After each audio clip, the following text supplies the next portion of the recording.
Good morning అండి. నిన్నటి క్లాస్లో కులానికి సంబంధించి చూసాం. ఈరోజు క్లాస్లో కులం మీద సామాజిక పరివర్తన ప్రభావం అంటే ఏంటి, అయితే సామాజిక శాస్త్రవేత్తలు ఇలా పేర్కొన్నారు. ఆ తర్వాత ప్రాబల్య కులం అంటే ఏంటి, తర్వాత కులానికి వర్ణానికి మధ్య ఉన్న తేడా ఏంటి అని మాట్లాడుకుంటూ, ఆ తర్వాత సెకండ్ యూనిట్లో ఉన్నటువంటి కులతత్వం అనే భావన, ఇక్కడ కులం ఉంది కాబట్టి ఇక్కడే చెప్పుకుంటే మీకు అర్థమవుతుంది అని, థర్డ్ యూనిట్లో ఉన్న షెడ్యూల్ కులాలు, షెడ్యూల్ తెగలు, వెనుకబడిన ఇవన్నీ ఇక్కడే చెప్పుకుంటే బాగుంటుందని అనే ఆలోచనతో ఈ పీడిఎఫ్ని నేను తయారు చేయడం జరిగింది. చక్కగా వినండి. ఇక్కడ నుంచి మార్క్స్ పడే ఏరియా ఇది. ఇంకా ఎవరైనా మన ఛానల్ సబ్స్క్రైబ్ చేయకుండా చూస్తూ ఉంటే సబ్స్క్రైబ్ చేసుకోండి. అలాగే నేను మనలాంటి నిరుపేద విద్యార్థులకి మన ఛానల్ యొక్క వీడియోస్ ఫార్వర్డ్ చేయండి. ఓకేనా? కులం మీద సామాజిక పరివర్తన ప్రభావం ఏంటి అంటే, ఎంఎన్ శ్రీనివాస్ గారు మొదటిసారిగా సమాజంలోని విలువలు, సామాజిక సంస్థలు, సాంప్రదాయాలు, విధానాలు మరియు పాత్రలు ఇలా మొదలగు సామాజిక అంశాలతో వచ్చే పరివర్తనాన్ని సామాజిక పరివర్తనం అంటారు అని తెలియజేశాడు. సామాజిక పరివర్తనం అంటే ఏంటి అని ఒక మాటలో చెప్పాలంటే, ఈ విధానాన్ని మొదటిసారిగా ఎవరు చెప్పారు? ఈ సామాజిక పరివర్తనం అంటే ఎంఎన్ శ్రీనివాస్ గారు. ఇది గుర్తుపెట్టుకోండి. సామాజిక పరివర్తనం అనే దాన్ని ఎవరు మొదటిసారిగా తెలియజేశారంటే ఎంఎన్ శ్రీనివాస్ గారు. అయితే ఆ సామాజిక పరివర్తన యొక్క డెఫినేషన్ ఏంటి చెప్పారు అంటే, సామాజిక సంస్థలు, సాంప్రదాయాలు, విధానాలు మరియు పాత్రలు ఇలా మొదలగు సామాజిక అంశాలతో వచ్చే పరివర్తనాన్ని సామాజిక పరివర్తనం అంటాము అని తెలియచేయడం జరిగింది. తర్వాత ఎంఎన్ శ్రీనివాస్ గారిని, ఈయనను father of social change in modern India అంటాం. Father of social change in modern India అంటాం.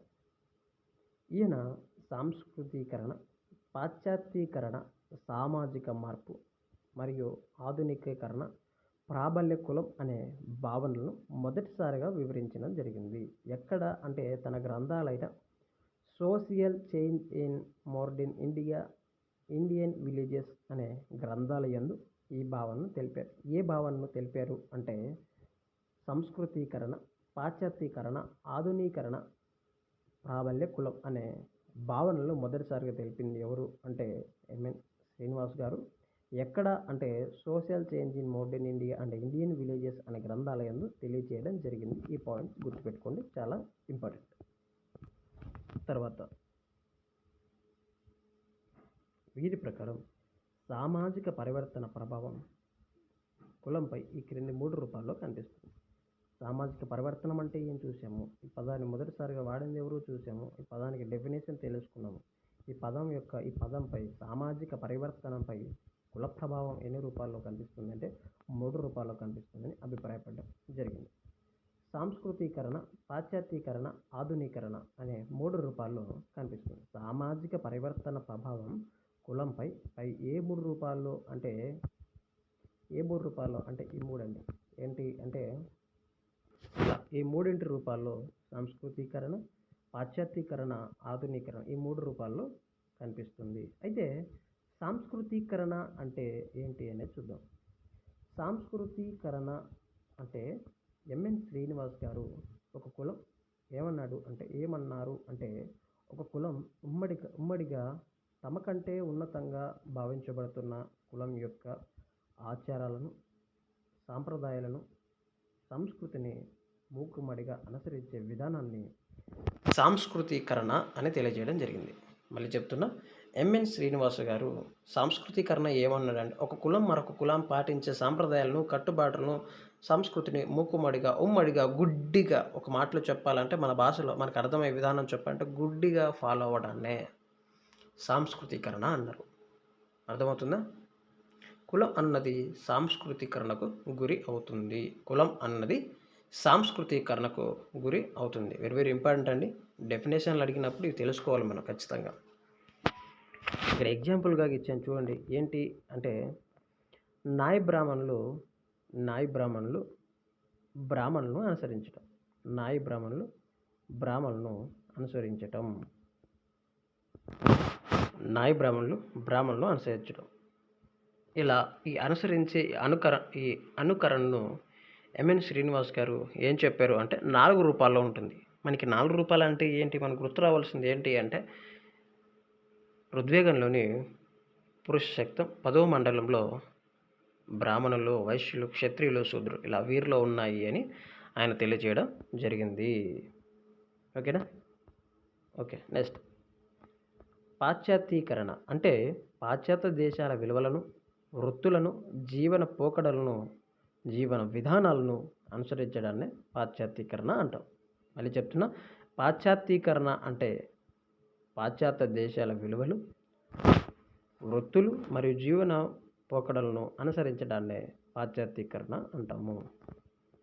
తర్వాత ఆధునీకరణ అంటే భౌతికేతర సాంప్రదాయమైనటువంటి ఆచారాలు, నమ్మకాలు, సాంప్రదాయాలు మార్పులు ఈ ఆధునీకరణ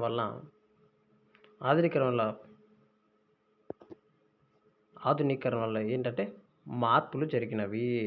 చిన్న చిన్న మిస్టేక్స్ ఉంటాయండి, వాటిని కరెక్షన్ చేసుకొని ప్రిలిమ్స్కి ముందు ఇప్పుడు చదవండి.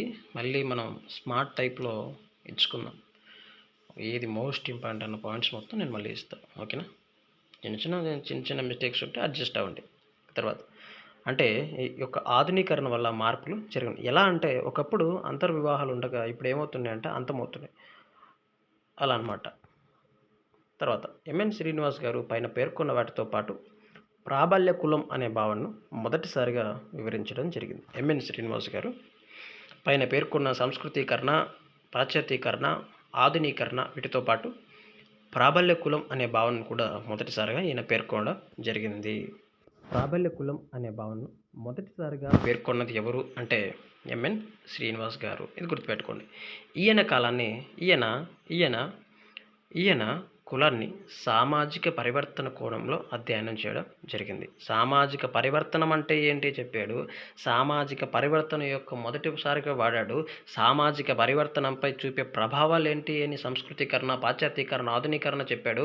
తర్వాత సామాజిక పరివర్తన కోణంలో అధ్యయనం చేస్తూ ఇంకా చెప్పాడు ఏంటి అంటే ప్రాబల్య కులం అనే భావనను కూడా వివరించడం జరిగింది. ఈ ప్రాబల్య కులం అనగా ఒక ప్రాంతంలో జనాభా పరంగా కానీ, ప్రాబల్య కులం అంటే డెఫినేషన్ ఏంటి అంటే ఒక ప్రాంతంలో జనాభా పరంగా కానీ, ఆర్థిక పరంగా కానీ, రాజకీయ పరంగా కానీ, సాంస్కృతికంగా కానీ అన్ని కులాల కంటే ముందడుగులో ఉండే కులాన్నే ప్రాబల్య కులం అంటారు. నేను మళ్ళీ చెప్తాను, ప్రాబల్యం అంటే ఏంటంటే అంటే బెస్ట్గా టాప్లో ఉండడం, అంతేగా బలంగా ఉండడం. ప్రాబల్య కులం అనగా ఒక ప్రాంతంలో జనాభా పరంగా కానీ, ఆర్థిక పరంగా కానీ, రాజకీయ పరంగా కానీ, సాంస్కృతిక పరంగా కానీ అన్ని కులాల కంటే ముందడుగులో ఉన్నటువంటి కులాన్నే ప్రాబల్య కులం అంటారు. వీటినే ప్రాబల్య కులం అంటారు. ఉదాహరణకి ఆంధ్ర, తెలంగాణ రాష్ట్రాల్లోటి రెడ్డి కులం ఉండగా కర్ణాటకలో లింగాయత్తు ఇలా అన్నమాట. అర్థమవుతుందా? ఆ ప్రాబల్య కులాలు ఏంటంటే ఆంధ్ర, తెలంగాణ రాష్ట్రాల్లో రెడ్డి కులం ప్రాబల్య కులంగా ఉంటుండగా కర్ణాటకలో లింగాయత్తు ఇలా ఉంటాయన్నమాట. ఓకేనా? తర్వాత కుల వ్యవస్థ అధ్యయనం అంటే కుల వ్యవస్థ గురించి కొంతమంది ప్రముఖులు ఏమన్నారు అని చూస్తే మహాత్మా గాంధీ 1932లో హరిజన సేవా సంఘాన్ని అనే సంస్థ ద్వారా హరిజన ఉద్ధరణకు కృషి చేశారు. మహాత్మా గాంధీ మొదటిసారిగా హరిజనులు అనే పదాన్ని మొట్టమొదటిసారిగా ఉపయోగించడం జరిగింది. Very very important. హరిజనులు అనే పదాన్ని మొదటిసారిగా వారింది ఎవరు అంటే మహాత్మా గాంధీ. షెడ్యూల్ కులాలు అనే పదాన్ని వాడింది ఎవరు అంటే సైమన్ కమిషన్. అర్థమవుతుందా? హరిజనులు అనే పదాన్ని మొదటిసారిగా వాడింది మహాత్మా గాంధీ కాగా షెడ్యూల్ కులాలు అనే పదాన్ని వాడింది సైమన్ కమిషన్. ఎక్కడ ఉపయోగించారు ఆయన హరిజనులు అంటే కేరళకు చెందిన అయ్యన్ కాళీలను ఉద్దేశించి హరిజనులు అని పిలిచారు. కేరళకు చెందిన అయ్యన్ కాళీలను ఉద్దేశించి హరిజనులు అంటే హరి అంటే దేవుడి పిల్లలు అని అర్థం.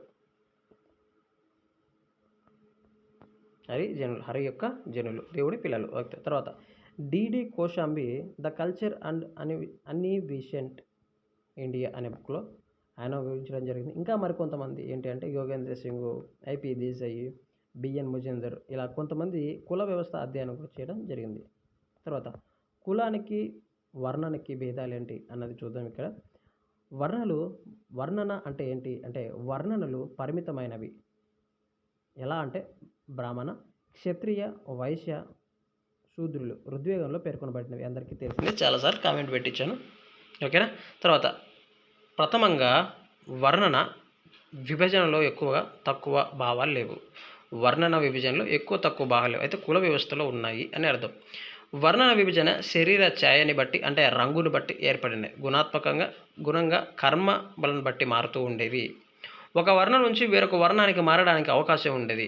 ఎస్, మీరు చదవండి, ఇంకా హిస్టరీ పాయింట్ ఆఫ్ వ్యూలో చెప్తాను. ఒక వర్ణన ఒక కులం నుంచి ఒక కులం కాదు, ఒక వర్ణం నుంచి వేరొక వర్ణానికి మారే అవకాశం ఉంది. అయితే కులంలో అలాగలేదు. నువ్వు ఇన్వాలంటరీగా ఒక కులంలో పుట్టావంటే నీది అదే కులం. పుట్టినప్పటి నుంచి భారతదేశంలో చచ్చేంత వరకు ఒకటే కులం. కానీ సమాజానికి తెలియదు ఏంటంటే మనం అంతా మానవులం. అలా ఉంటే బాగుంటుంది. తర్వాత వర్ణం కులం పర్యాయ పదాలుగా వాడుతున్నాం. అవి రెండు ఒకటి కాదు. వర్ణం వేరు, కులం వేరు. తర్వాత కులం అంటే ఏంటి అంటే కులం చాలా సంఖ్యల్లో ఏర్పడ్డాయి. కులాలు ఉపకులాలుగా ఏర్పడి కొన్ని వేల కులాలుగా కలిగాయి. కులాలు దేశకాల పరిస్థితుల వల్ల కలిగాయి. అంతస్తు భేదం ఉంటుంది. ఆర్థిక రాజకీయ ప్రాబల్యం గల వారు ప్రత్యేక హోదాని పొందుతున్నారు ఈ కులాల్లో. కులం పుట్టుకతో ఆపాదించడం వల్ల జన్మించిన కులం నుంచే మారటానికి అవకాశం లేదు. కులం అన్నది ఒక ఇన్వాలంటరీ, అంటే మన ప్రమేయం లేకుండా పుడతాం కదా. కులం అనే భావనానికి చాలా ప్రత్యేకత కలిగి ఉంది. ఆర్థిక రాజకీయ సామాజిక పరిస్థితులు కుల ప్రాబల్యం అధికంగా ఉంటుంది. ఇది అందరికీ తెలిసింది. తర్వాత నెక్స్ట్ పాలిటీ పాయింట్ ఆఫ్ వ్యూలో పెట్టాను చూడండి, కొంచెం యూజ్ అవుతుందని. భారతదేశంలో కుల వివక్షత నిర్మూలన కోసం రాజ్యాంగంలో ఉన్న ముఖ్యమైన ఆర్టికల్లు మరియు చట్టాలు. ఇంటి క్లాస్లో నేను పీడిఎఫ్ కోడ్ చెప్పడం మర్చిపోయాను. ఓకేనా. ఆ పీడిఎఫ్ కోడ్ వచ్చేసి జాతి సిద్ధాంతాన్ని తెలియచేసింది హెర్బర్ట్ రిస్లే. రేషియల్ థియరీ తెలియచేసింది ఎవరు అంటే హెర్బర్ట్ రిస్లే. ఓకేనా. కోడ్ వచ్చేసి జాతి సిద్ధాంతాన్ని తెలియజేసింది హెర్బర్ట్ రిస్లే. ఇది కోడ్. నిన్నటి పెట్టేయండి, నేను పంపిస్తాను పీడిఎఫ్. తర్వాత భారతదేశంలో కుల వివక్షత నిర్మూలన కోసం రాజ్యాంగంలో ఉన్నటువంటి ముఖ్యమైన ఆర్టికల్స్ ఏంటి అంటే ఆర్టికల్ 14 ఏం చెప్తుంది అంటే సమానత్వపు హక్కు, అంటే అందరికీ చట్టం ముందు సమాన అవకాశాన్ని కల్పిస్తూ కులం ఆధారంగా ఎవరిని తక్కువగా చూడరాదు అని చెప్తుంది. తర్వాత ఆర్టికల్ 15 కులం, మతం, జాతి, లింగ, జన్మస్థలం ఆధారంగా వివక్షత నిషేధించింది. దీన్ని కుల వివక్షత అరికడుతుంది. ఈ ఆర్టికల్ ఏం చెప్తుందంటే కుల వివక్షతను అరికడుతుంది. తర్వాత ఆర్టికల్ 16 ప్రభుత్వ ఉద్యోగాల్లో అందరికీ సమాన అవకాశాలు కల్పించాలి. ఎస్సీలు, ఎస్టీలకు రిజర్వేషన్లు కూడా ఈ ఆర్టికల్ కింద ఉన్నాయి. ఎక్కడ ఆర్టికల్ 16 క్లాస్ 4 అనమాట. Article 16 class 4. తర్వాత ఆర్టికల్ 17 అస్పృశ్యత అన్టచబిలిటీని నిషేధించడం జరిగింది. అన్టచబిలిటీని పూర్తిగా రద్దు చేసింది, నేరంగా పరిగణించింది. ఆర్టికల్ 46 ఎస్సీ, ఎస్టీ మరియు ఇతర బలహీన వర్గాల విద్య, ఆర్థిక అభివృద్ధిని ప్రోత్సహిస్తూ సామాజిక న్యాయాన్ని నుంచి రక్షిస్తుంది. ఇక్కడ ముఖ్యమైన చట్టాలు ఏంటి అంటే protection of civil rights act 1955 అటచత్వాన్ని అంటే అన్టచబిలిటీని అమలు చేస్తే వారిపై కఠినమైన శిక్షలు ప్రభుత్వం తీసుకుంటుంది. తర్వాత SC ST prevention of atrocity acts అండి. అట్రాసిటీ యాక్ట్ అని మనకు బాగా పేరు 1989. వెరీ ఇంపార్టెంట్ అండి, అడిగే ఛాన్సెస్ ఉన్నాయి. SC prevention of atrocity act ఏ సంవత్సరంలో వచ్చింది? 1989. Very important. ఎస్సీ ఎస్టీలపై జరిగే దాడులు, అవమానాలు, హింసలు అరికడుతుంది. కఠినమైన శిక్షలు ఉన్నాయి. నెక్స్ట్ కులతత్వం. ఇది సెకండ్ యూనిట్లో లెసన్. కులతత్వం అన్నది సెకండ్ యూనిట్ లెసన్. అయితే కులం అయిన వెంటనే కులతత్వం చదివితే అర్థమవుతుందనే ఆలోచనతో నేను ఇక్కడ దీన్ని పెట్టడం జరిగింది. లేదు బ్రదర్, మేము అలాగే చదువుకుంటాం. కులం అయిపోయాక మతం అయిన తర్వాత వివాహం, కుటుంబం మళ్ళీ ఇవన్నీ అయిపోయిన తర్వాత మళ్ళీ కులతత్వం చదువుకుంటాం, మళ్ళీ మతతత్వం చదువుకుంటాం. ఇవన్నీ అయిన తర్వాత మళ్ళీ షెడ్యూల్ క్యాస్ట్ చదువుకుంటాం. అంటే చాయిస్ ఈజ్ యువర్స్. కానీ నేనేం చెప్తున్నా అంటే కులం అయిన వెంటనే కులతత్వం అయిన అంటే ఎలా, కులం నుంచి కులతత్వం ఎలాంటి ఉంది, కులతత్వం నుంచి షెడ్యూల్ క్యాస్ట్లు ఎలా ఉన్నాయి, ఏమైనా సామాజిక మార్పులు జరిగాయా, ఏదైనా అభివృద్ధి జరిగిందా, వారు ఏ స్థితిలో ఉన్నారు, నాటి కులం నేటి కులానికి ఎలా మార్పు జరిగింది అన్న విషయాలు మనకి అర్థమవుతాయి ఒకే చోట ఉంటే అన్న పాయింట్ ఆఫ్ వ్యూలో నేను ఇక్కడ చెప్పడం జరుగుతుంది. ఓకే. నెక్స్ట్ కులం తత్వం అన్నది రెండవ యూనిట్ అయిన సామాజిక వివాదాల్లో అనేది మీకు అర్థం కావడానికి క్లియర్గా నేను మెన్షన్ చేశాను. మరి ఎందుకు వచ్చింది ఇక్కడ కులతత్వం అనుకుంటారనేసి, ఓకేనా? మీకు అర్థం కావాలి కాబట్టి నాకున్న అనుభవంతో ఇక్కడ పెడితే బాగుంటుంది అని ఇప్పుడే చెబుతున్నాను, ఓకేనా? క్లాస్లోకి వెళ్ళిపోదాం. కులం వేరు, కులతత్వం వేరు, కానీ కులం అనే భావన కులతత్వానికి పునాదిగా పనిచేస్తుంది.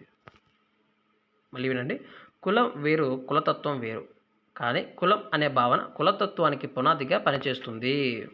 తర్వాత కుల ఆచారాలతో పాటించే నమ్మకాలు, ఇతర కులాల పట్ల అసహ్యత, ద్వేషపూరిత భావం, తమ కులమే గొప్పదని, తమ కులమే సమాజంలో అన్ని అవకాశాలు పొందాలని చేసే ప్రయత్నంలో వివిధ కులాల మధ్య వివాదాలు, సంఘర్షణలుగా మారుతున్నాయి, ఓకేనా? కులతత్వం వల్ల ఏమవుతుంది అంటే, ఒక మాటలో చెప్పాలి అంటే, వివిధ కులాల మధ్య అసహనం పెరిగి విభేదాలకి దారితీస్తుంది, సమానత్వం దెబ్బతింటుంది, సమాజ ఐక్యత తగ్గుతుంది, చిన్న చిన్న విషయాలకే గొడవలు, వివాదాలుగా వస్తాయి. తమ కులమే గొప్పదని, ఇతర కులాలు తమకంటే హీనమైన తప్పుడు ఆలోచనలు ఈరోజు మనుషుల్లో ఉన్నాయి. ఈ కులతత్వ భావన వల్ల నేను మళ్ళీ చెప్తున్నా, చాలా వీడియోస్లో చెప్పానండి, మనిషి ఎక్కడో నాకు చాలా టచ్ చేసింది. అది మానవుడు ఒక పెద్ద రోగంతో బాధపడుతున్నాడు. ఆ పెద్ద రోగం ఏంటి అంటే కులం.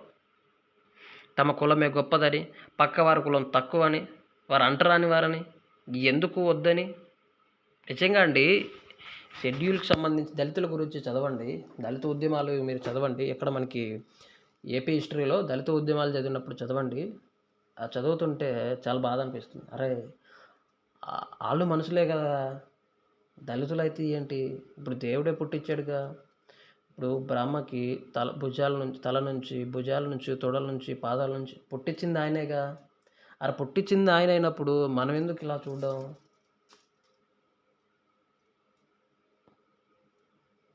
అనిపిస్తుంది. చాలా అంటే కళ్ళల్లో నీళ్ళు తిరిగే పరిస్థితి. కొన్ని ప్రాంతాల్లో కొన్ని కారంచేడు సంఘటనలు ఉంటాయండి.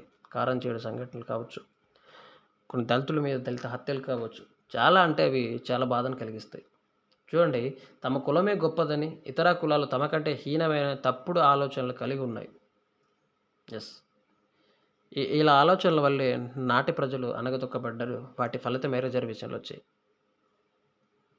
అంతర్వివాహ నియమం పాటిస్తుంది. కులం ఏంటంటే మా కులంలోనే అంతర్వివాహం చేసుకోవాలి, మేమే మ్యారేజ్ చేసుకోవాలి, మా వాళ్ళు మా వాళ్ళే. చెప్పానుగా, అనులోమ వివాహ పద్ధతి, ప్రతిలోమ వివాహ పద్ధతి. మీకు ఇది క్లాసెస్ మొత్తం ఇలా ఒక చైన్ లింకప్గా వెళ్తున్నాయి అనమాట. కొన్ని కుల సంఘాల మధ్య అంతరాలను తగ్గించడం కంటే కులాల మధ్య చిచ్చును పోజెత్తున్నాయి. అంటే ఒక గొడవలను పెడుతూ ఉన్నాయి. ఆహారపు అలవాట్లు, వేషధారణ, జీవ విధానాలు మరియు పూజ విధానాల్లో కూడా కులాల మధ్య పరస్పర వైరుధ్యాలు ఉండటం అన్నది వివిధ కులాల మధ్య అయిష్టతను మరియు ఘర్షణను పెంపొందింప చేస్తున్నాయి. ఇంకా నెక్స్ట్ టాపిక్ ఏంటంటే, ఈ కులాలు ఏంటి, కులాలకి మరియు ఉపకులాలు ఉన్నాయి అనే వాటి మీద మాట్లాడుకుందాం. కులాలు ఏంటి, ఉపకులాలు ఏంటి అంటే, మీకు రీసెంట్గా మనం 2024 గ్రూప్ 2 మెయిన్స్ చదువుతున్న సందర్భంలో మనకి ఎస్సీ వర్గీకరణ అన్నది జరుగుతుంది. ఎస్సీ వర్గీకరణ ఇలా అనమాట. ఎస్సీ వర్గీకరణ, ఎస్సీలోనే 1, 2, 3 ఇలా గ్రూపులుగా ఏర్పడడం. 2024 ఈ ఎస్సీ వర్గానికి సంబంధించి సుప్రీంకోర్టు ఆగస్టు 1వ తేదీన జడ్జిమెంట్ ఇవ్వడం. ఏంటి ఈ ఉపకులాలు ఏంటి ఉపకులాల్లో ఏంటి ఈ పాలిటీ పాయింట్ ఆఫ్ వ్యూలో, మరి ఇండియన్ సొసైటీ పాయింట్ ఆఫ్ వ్యూలో నెక్స్ట్ క్లాస్లో చూద్దాం. ఎస్సీ వర్గీకరణ ఏంటి, ఇంకొక కులంలో ఏదైనా వర్గీకరణ జరిగిందా ఏంటి, అసలు వర్గీకరణ అంటే ఏంటి, ఉపకులాలు అంటే ఏంటి. మనకి ఇక్కడ నుంచి చాలా ఇంట్రెస్టింగ్ టాపిక్, మనం తెలుసుకోవాల్సిన టాపిక్. బిట్టు పడితే మిస్ అవ్వకూడదు. నేను ప్రతిదీ కవర్ చేస్తాను. ఉపకులాల గురించి మాట్లాడుకుందాం, ఓకేనా? జాగ్రత్తగా మీరు క్లాస్ వినండి. మీరు చేయాల్సిన పని ఏంటి అంటే క్లాస్ వినడం. ఇవన్నీ చక్కగా చూసుకోండి. కుల మీద సామాజిక పరివర్తన అంటే ఏంటి, ఇవన్నీ చూసుకోండి. సంస్కృతీకరణ, పాశ్చాత్యీకరణ, ఆధునీకరణ అంటే ఏంటి, క్లియర్గా ఇవన్నీ చూసుకోండి. ఇక్కడ వచ్చిన మార్పులు ఏంటి, తర్వాత కులతత్వం అంటే ఏంటి, హరిజన సేవ కూడా అడుగుతాడు. ఇవన్నీ చూసుకోండి, చక్కగా చదువుకోండి, ఓకేనా? నెక్స్ట్ వీడియో కూడా నేను తయారు చేస్తూ పీడిఎఫ్ రాశాను. టైప్ చేసేసి మీకు కొంచెం టైప్ చేసుకోవడానికి టైం తీసుకుంటుంది, ఇమేజెస్ దానికి సంబంధించి. అయిన వెంటనే నేను మీకు అప్లోడ్ చేస్తాను, ఓకేనా? థ్యాంక్ యూ అండి. చక్కగా చదువుకోండి. Happy Sunday. Okay. Bye bye.